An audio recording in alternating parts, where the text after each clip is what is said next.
That's pretty adjacent. Up goes the finger this time. Good bowling for Nabi. Really good stuff. He's got a smile on his face now.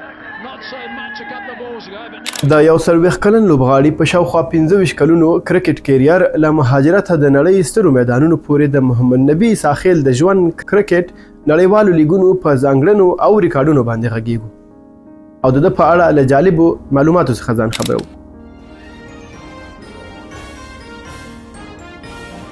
ستړي مشي ناصر حلیمي هم تاسې کرکټ ساري.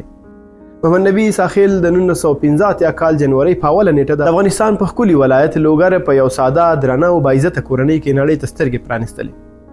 د ژوند لومړنۍ ورځې د خپل پلرني کلي کې په سادهګۍ مینه او دودیز چاپیریال کې تېرې کړې دي.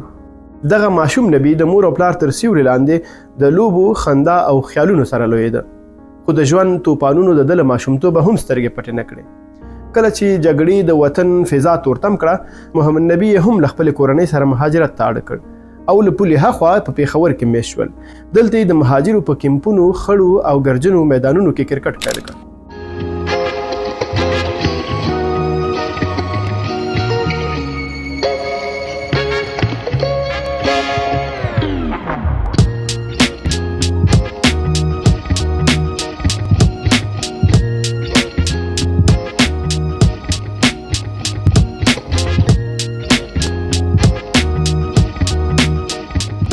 محمد نبي د تیرو شاوخوا 25 کلنۍ دغه کیسې په اړه ځینې معلومات عام دي چې د مهاجرو په کیمپونو، خړو، خاورو او شګلنو میدانونو کې کرکټ پیل کړی دی. د کرکټ پیل هم د کورنۍ له غړو سره و. له دوی سره په هرې ترسره شوې لوبې کې د نبي کردار ښه کېده چې بالاخره یې د افغان مهاجرو ترمنځ نوم پیدا کړ. د طالبانو په تیره دوره کې کله چې د افغانستان په نوم یوې لوبډلې پاکستان ته سفر وکړ، نو د کرکټ هیلې د محمد نبي ته ورته ډیرو افغان مهاجرو په زړونو کې وده وکړه. محمد نبي هم په دغه موده کې رسمي کرکټ ته مخه کړه. محمد نبي په 2002 کال کې د ولایتي لوبو لپاره کابل ته راغی. د یوازې له یوې لوبې ترسره کولو وروسته ناروغ او له لوبو څخه بهر شو. لږ وخت وروسته د افغانستان لوبډلې لپاره سلیکشن ټرایل اخیستل کېده چې د هستي ګل عابد او تاج ملک علم په همکارۍ نبي هم د دغو ازمایښتو لوبو غړی شو. محمد نبي په دغو لوبو کې د 52 یوې سلیزې ترڅنګ وکټې هم اخیستې وې چې پر مټ یې د ملي لوبډلې دروازه ورته پرانیستل شوه او همدا مهال چې محمد نبي د افغانستان کرکټ ته داخل شو. له دې راوروسته محمد نبي د افغانستان لومړنۍ نړیواله لوبه د 18 کلنو لپاره ترسره کړه چې دی پکې لوبډلمشر هم ټاکل شوی و. دغه لوبې د 18 کلنو اسیا جام لوبې وې چې د هند په کوربتوب ترسره کېدې. له 18 کلنو لوبډلې څخه د خپلې وړتیا پر مټ مستقیما د افغانستان کرکټ لوبډلې ته راغی او د افغانستان لپاره یې په 2004 کال کې د جرسي ډیویژن 5 لوبو کې د افغانستان استازیتوب وکړ. محمد نبي ساحل د افغانستان لپاره په 3 واړو فارمټونو کې لوبېدلی دی. هغه چې کله د ملي لوبډلې برخه شو، نو د خپلې وړتیا پر مټ د افغانستان لپاره یو ورځنۍ شلوریزي او ټیسټ لوبې هم ترسره کړې. پیل یې د هغه د کمو ټیسټ لوبو څخه کوو. Big shout for LBW given by Nigel Long, and he's wandering straight off his Saka, and it looks a very good delivery. And Nabi's finally long stroll back to the pavilion. That's what I've been saying. He has been very accurate. He has been very accurate with the line and the length. It was a straight ball. Some of the ball he got to turn the ball. That's where the batsman got a bit confused. The ball pitched went straight to the line. محمد نبي د افغانستان لپاره 3 ټیسټ لوبې ترسره کړې چې پکې یوازې 33 منډې جوړې کړې دي او په دغو 15 انینګونو کې 8 وکټې اخیستې. محمد نبي د کیریر لومړنۍ ټیسټ لوبه د هند پر وړاندې وه. دا هغه مهال چې افغانستان کرکټ لوبډله د ټیسټ لوبډلو کورنۍ ته نه داخل شوی و. که څه هم افغانستان دا لوبه وبایلله، خو محمد نبي د دغې تاریخي لوبې برخه ګرځېدلی و. دویمه ټیسټ لوبه یې د آیرلینډ پر وړاندې وه. دا ځل افغانستان لوبډله پیاوړې راګرځېدلې وه. نبي پکې ښه توپچونه وکړه، وکټې یې واخیستې او وطن ته یې لوبه وګټله. دا د افغانستان لپاره لومړنۍ ټیسټ بریا وه چې نبي هم برخه ګرځېدلی و. محمد نبي وروستۍ ټیسټ لوبه د بنګلادیش پر وړاندې ترسره کړه. له ښه بخته دغه لوبه یې هم وګټله او په بریا یې د ټیسټ کیریر ته د پای ټکی کېښود. محمد نبي د بنګلادیش پر وړاندې ټیسټ لوبې کې استعفا وکړه. بسم الله الرحمن الرحیم. په رښتیا هم ټیسټ خو یو ډېر غټې لوبې دي او واقعا چې د هر یو لوبغاړي ارمان وي چې ټیسټ لوبې وکړي. زه 13-13 کلونه افغانستان ته خدمت کړې ده. همدا ارمان زما هم و چې زما افغانستان ټیسټ ته ورسوم او هغه زما ارمان پوره شو او کوشش مې همدا ده چې په کال کې زمونږ زیات نه زیات یو یا دوه ټیسټ لوبي او زه غواړم چې هغه زما په ځای یو ینګسټر راشي او دلته لوبي وکړي ځکه چې را روان کوم نوي ځوانان چې زمونږ دي په ډومېسټک کې ډېر ښه ځلیږي او زما کوشش همدا ده چې هغوی ته لږ چانس په دې ټیسټ لوبو کې ورشي او په آینده کې یو ټیسټ ډېر ښه لوبډله جوړوي. وروسته له ټیسټ لوبو څخه د افغانستان لپاره یو ورځنۍ لوبې هم ترسره کړې دي. د ورځنۍ لوبو کې محمد نبي د افغانستان لپاره 103 لوبې کړي. په دغه 151 انینګونو کې د افغانستان لپاره 3680 منډې جوړې کړې دي چې په یو انینګ کې تر ټولو ډېرې 114 منډې دي. محمد نبي په دغه ورځنۍ لوبو کې د افغانستان لپاره د 2 سلیزو 19 نیمه سلیزو سره 8 کیسونه اخیستې دي او د بالینګ په برخه کې په 103 لوبو 140 انینګونو کې 5706 منډو په ورکولو 106 وکټې اخیستې دي. محمد نبي دغه فارمټ تر ټولو ښه بالینګ په 2023 کال کې د آیرلینډ پر وړاندې ترسره کړ چې د 19 منډو په ورکولو یې 15 وکټې واخیستې. Down the track, remember in the early over he hit him for a 6, but this time the tallest of the all, Ala Muhammad Ghazanfar. That's pretty adjacent. Up goes the finger this time. Good bowling for Nabi. Really good stuff. He's got a smile on his face now. Not so much a couple of balls ago, but now he's happy. Good hitting with one going away, one straightening up. Lovely tossed up delivery, bit of drift and turn, and was found in front of middle stump. Playing across the line. He's bring it to you. Oops, that's pumped up and that's out. Knocks him over. Nabi takes his fourth. And Afghanistan just 2 wickets away. Nabi is the player of the match. Bowled! And Nabi takes a 5 for the first time in one-day international cricket. مخکې له دې چې د محمد نبي د یو ورځنیو لوبو په ریکارډونو خبرې وکړو لاندې یې په شلوریزو لوبو خبرې کوو. محمد نبي ساحل له هماغې ورځې چې د افغانستان د کرکټ نړیوال ډګر کې ګام کېښود د ملي لوبډلې د ملا تیر پاتې شوی دی. دا خبره کره او روښانه ده چې نبي نه یوازې د ټیسټ او یو ورځنیو لوبو اتل دی بلکې د شلوریزو لوبو برخه کې هم د خپل هیواد نوم او بیرغ اوچت ساتلی. نو راځئ همدلته لږ تم شو د محمد نبي د شلوریزو لوبو زړورتیا، مهارت، اتلولیو او زړه راښکونکې کیسې واورو. محمد نبي د افغانستان لپاره 132 شلوریزې لوبې ترسره کړي دي چې په دغه 126 انینګونو کې یې 2210 منډې جوړې کړي دي. محمد نبي په شلوریزو لوبو کې 6 نیمه سلیزې د افغانستان په ګټه وهلې دي چې د ترڅنګ 3 کیچونه نیولې دي.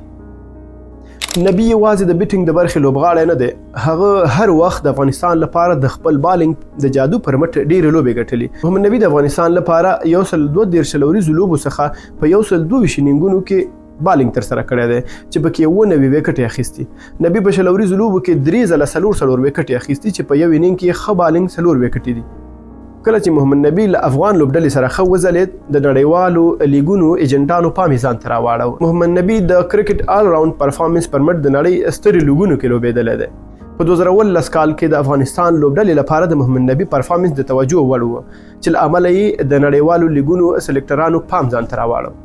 همدا کال د محمد نبي ساحل د هند په غوره لیګ کې د سنرایز حیدرآباد لوبډلې سره تړون وکړ. اول ځل باندې آی پی ایل کې زه واخیستل ډېر زیات خوشحاله شوم ځکه چې هغه بولینګ کتله سهار تقریبا زمبابوې کې ولو سهار مونځ موږ 5 بجې نو 5:30 بجې بولی شروع کړه د انډیا په د زمبابوې په وخت نو ناستو نو په وخت نیم ساعت تقریبا 1 ساعت بعد زمان نمبر د الاونډرز نمبر راغی نو هغه کې فرست افغانو چې یو 2 افغانان نور پکې نونه راغله نو هغه سلیکټ نشول نو بیا درېمو کوم زمان نمبر راغی چې شولې احساس ته څه ډېر زیات خوشاله څنګه یو 2 کسان نور هم راسره ناستو نه هم مبارکیانې راکړه نور کوم لوبغاړي چې اول د ټیم کې هغوی هم ټول ورته ناست ول په خپلو کمرو کې په موبایلونو کې کته نو څنګه سلیکټ شوم نو هغه زموږ د ټیم یو ګروپ یې هغه ته میسیجونه ټولو مبارکي راکړه نو یو د خوشحالي احساس ځکه و چې هغه ځای کې د افغانستان لوبغاړی لا اوسه پورې نو سلیکټ شوی. محمد نبي د هند په غوره لیګ کې 3 لوبډلو لپاره چې سنرایز حیدرآباد، کلکته نایټ رایډرز او ممبئی انډینز سره لوبېدلی دی. نبي د یادو لوبډلو لپاره 4 لوبې ترسره کړي چې په دغه 4 لوبو کې یې ټولې 215 منډې جوړې کړې دي او 15 وکټې یې اخیستي. د دې ترڅنګ محمد نبي په نورو سترو لیګونو کې هم لوبېدلی چې د استرالیا په بګ باش لیګ کې د ملبرن لوبډلې لپاره په شپږیزه لیګ کې له ګڼو لوبډلو سره لوبېدلی. له دې سره سره محمد نبي عیساخیل په بنګلادیش غوره لیګ، سریلانکا په لینکا لیګ، د دوبۍ په انټرنیشنل لیګ او د ویسټ انډیز په کربین لیګ، د پاکستان په سوپر لیګ، د لندن په سلبالیز لیګ او د کاناډا په لیجن لیګ کې لوبېدلی او خپل بیټینګ مینوال یې په شپږیزو او څلوریزو خوشحاله کړي.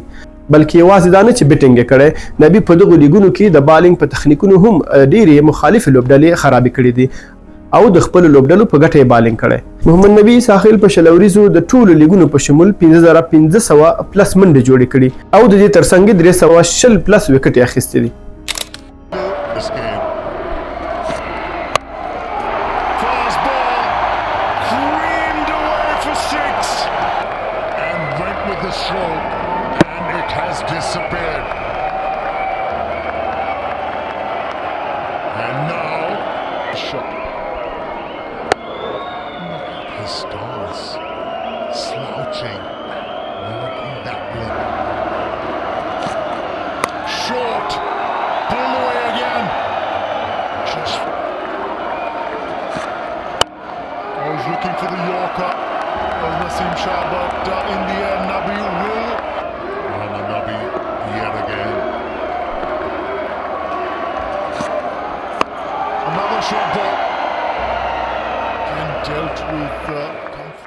راځي د محمد نبي د تیر 25 کلن کرکټ کیریر ریکارډونو ته لږ تم شو او خبرې پرې وکړو. د یو لوبغاړي لپاره تر ټولو د اعزاز خبره همدا وي چې لوبه کې ښه ولوبېږي او د وطن لپاره د وطن او لوبډلې لپاره ریکارډونه جوړ کړي. محمد نبي هم په کراتو دا تجربه احساس کړي او د لوبډلې لپاره ریکارډونه جوړ کړي دي. محمد نبي ساحل 2م نمبر لوبغاړی دی چې په ډېر عمر کې د خپل کیریر 15 وکټې اخلي. نبي د 9 کلونو او یو ورځ و چې د ورځنۍ لوبو دغه ریکارډ تیر کال د آیرلند خلاف ثبت کړ. محمد نبي لومړنی لوبغاړی دی چې په 9 وکټه له نورو ډېرې 9 منډې جوړوي. دویم لوبغاړی دی چې ډېرې 9 وکټې یې خپله کیچ او آوټ کړي دي. محمد نبي دویم لوبغاړی دی چې په شلوریزو لوبو کې له نورو ډېر کیچونه اخیستي دي. پنځم لوبغاړی دی چې په شلوریزو لوبو کې 14 د لوبې غوره لوبغاړي جایزې اخیستې دي. Fantastic performance, Mohammad. You keep doing it over and over again. How do you feel performing the way you did in the first couple of games, especially? Bismillah ar-Rahman ar-Rahim. Thanks to my dear Allah that we won that series here. First two games was really pressurized games, and also it's a tough condition as well in both innings when I was in the crease. But thanks to my dear Allah that I performed well in this series and back in the form after a long time. د ورځنیو لوبو کرکټ په تاریخ کې شپږم نمبر د ډېر عمر لوبغاړی دی چې سلیزه یې بشپړه کړې ده او دا ریکارډ یې هم په شپږم نمبر ثبت دی چې په شپږمه وکټه یې د ورځنیو لوبو کې تر ټولو ډېرې 114 منډې جوړې کړې دي. او د شلوریزو لوبو بالینګ برخه کې محمد نبي شپږم لوبغاړی دی چې له نورو ډېرې 2242 منډې یې ورکړې دي. محمد نبي ساحل له دومره نوم، پیسو او شهرت سره بیا هم نیکخویه نبي پاتې دی. د ځوانو لوبغاړو درناوی کوي چې له امله یې هر څوک د ده درناوی کوي. ښه اخلاق لري، تل مسکی وي. محمد نبي ساحل د بیټینګ الراونډر، د بالینګ استاد، د آسپن ماسټر، یو ډېر ښه فیلډر، زړور هیټر، د کرکټ نړۍ پریزیډنټ دی. محمد نبي د خپل کرکټ کیریر پر مټ نړۍ ته دومره څه ورکړي ول چې له امله یې د خوښې لوبغاړي کیون پیټرسن ورته د ولسمشر لقب ورکړ. نو چې کله په میچ ته تلم نو منیجر ته مې وویل چې آج آخری میچ ہے کچھ کر کے دکھاؤں گا. نو اول نه مې ورته وویل. نو هغه میچ تقریبا 200 رنز هغه مخالف ټیم کړی و، نو هغه موږ چیس کړو. نو اخري اوور کې تقریبا 14 کې 15 رنز پاتې وو. هغه ته نو هغه ما پوره کړل، هغه 15 رنز په یو اوور کې اخري اوور کې. نو هغه میچ موږ وکړ، ډېر ښه میچ موږ وکړ. نو کله چې بس کې راتلو نو کیون پیټرسن هغه مایک واخیسته، نو ماته الوداع هم ویلې چې یاره ډېر ښه پرفارمنس دی وکړه په ټول ټورنمنټ کې، بالینګ دې هم ښه وکړو، بیټینګ یې وکړو. وای یو ویل بی د نیکسټ پریزیډنټ اف افغانستان. نو هغه شی له هغه ځای نه سټارټ شو. نو هغه به کم چې کمنټري کوله د پریزیډنټ به هغه به خپل کمنټري کوي چې ما کم لیګ کې هم لوبه کوله یا په نیشنل ډیوټي میچ کې د به چې کمنټري کوله نو ماته به د پریزیډنټ خامخا ویل. نو هغه شی د هغه ځای نه رامشهور شوی دی. دا د پیټرسن کیسه ده چې زموږ استاد محمد نبي د کرکټ ولسمشر کړ. محمد نبی نه یوازې د نړۍ له 10 غوره لوبډلو لکه هند، پاکستان، استرالیا، انګلند او نورو سره لوبې کړي، بلکې د افغانستان لپاره د 45 بېلابېلو هیوادونو پر وړاندې میدان ته ښکته شوی. دا داسې لاسته راوړنه ده چې له محمد نبی پرته یې بل لوبغاړی نه لري. د هر هیواد خلاف لوبه د هغه لپاره یوه نوې کیسه او نوې مبارزه وه. کله به یې د استرالیا تیزو بالرانو سره مقابله کوله، کله به یې د هند د سپین بالرانو پر وړاندې خپله زړورتیا ښوده، کله به یې د بنګلادیش، ویسټ انډیز او سویلي افریقا خلاف د افغانستان بیرغ لوړ ساته. جالبه دا چې د لویو لوبډلو ترڅنګ له کوچنیو هیوادونو لکه نیپال، عمان، هالند، ناروې، ملیزیا، قطر او حتی له رومانیا او اندونیزیا سره هم لوبې کړې دي. دا د هغه د لوبیز ژوند اوږد او ویاړلی سفر دی چې د نړۍ ګوټ ګوټ ته یې د افغانستان نوم رسولی او بالاخره نن هر افغان ویاړي چې محمد نبی لري. نبی د جګړې له ټپي وطنه راپورته شو او د نړۍ له 45 بېلابېلو هیوادونو سره یې د افغانستان لپاره مبارزه وکړه او په دې پوهېدی چې محمد نبی ساخیل په خپل کرکټ کیریر کې د ICC له قوانینو 2 ځله سرغړونه کړې. راځئ دا جالبې واورو. محمد نبی 2 ځله د کرکټ نړیوالې شورا له اصولو د سرغړونې له کبله ملامت پیژندل شوی. دغه 2 ځله ملامتیا یې د آیرلینډ پر وړاندې لوبو کې وه. دا د 2014 کیسه ده. محمد نبی ساخیل په فیلډینګ کې بال پسې و. داسې وخت کې یې بال ونیو چې پښه یې له باونډري لاین سره لګېدلې وه. خو محمد نبی بال ترو کړ او د آیرلینډ لوبغاړی جوی سیرن آوټ شو. کله چې له لوبې وروسته انځورونه ولیدل شول نو څارونکو محمد نبی د لوبې د اصولو ماتولو په تور ملامته کړ. دویمه پیښه د مارچ 2019 کیسه ده. دلته هم محمد نبی د آیرلینډ پر وړاندې په یوه فرست کلاس لوبه کې کیچ ونیو. اپیل یې وکړ. حال دا چې بال په ځمکه لګېدلی و، امپیرانو د محمد نبی پر وینا آوټ ورکړ. خو وروسته چې لوبه وڅارل شوه نبی ملامته بلل شوی و. که څه هم محمد نبی په دغو 2 لوبو کې ملامته شوی و خو افغانستان 2 لوبې ګټلې وې. محمد نبی ساخیل د کرکټ ترڅنګ پر عامو افغانانو هم مهربانه دی. هغه د MNF یا محمد نبی فاونډیشن په نوم خیریه بنسټ لري چې هر وخت یې په وطن کې د ځپل شوو وګړو سره مرسته کړې. د دغه فاونډیشن له لارې په 2020 کال کې د هرات 15,000 زلزله ځپلو کورنیو سره مرسته وکړه. محمد نبی یو زړه سوانده رهبر دی. هغه وایي چې له کرکټ اخوا که مې ژوند انډیوالي کوله د لوبغاړو د روزنې برخه کې به وطن ته خدمت کوم. نبی اوس مهال په کابل کې د MN7 په نوم یو کرکټ اکاډمي لري. محمد نبی دا چې ډیر وخت په سفرونو کې وي خو کورنۍ کله په کابل او کله دوبۍ کې میشت وي. نبی د 2 لونو په شمول 3 زامن لري چې روحان او حسن اساخیل یې ډیر وخت د سوشل میډیا پر مخ اوړي راوړي. مشر زوی رسمي کرکټ کوي چې د افغانستان لپاره له شپږیزې 19 کلنو 19 کلنو ترڅنګ فرست کلاس لوبې هم ترسره کړي.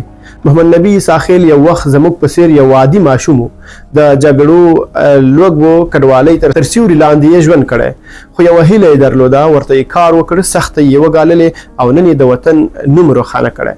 نبی د سختۍ پر مهال نه دی ناهیله شوی. ژوند که پرې څومره سختې راوستې دي دی یې پر وړاندې له کلک عزم سره درېدلی. د محمد نبی ژوند موږ ته را زده کوي چې ناهیلې نه شو، هڅه، مبارزه، کوښښ او زیار وکړو، یوه ورځ به خپلو هیلو ته رسیږو. ډېره مننه. دا و د محمد نبی د مبارزې ژوند او کرکټ کیریر په اړه لنډه ویډیو. په دې هیله چې زموږ چینل سبسکرایب کړئ تر څو زموږ نورې ویډیوګانې له هر چا وړاندې تاسو ته در ورسیږي.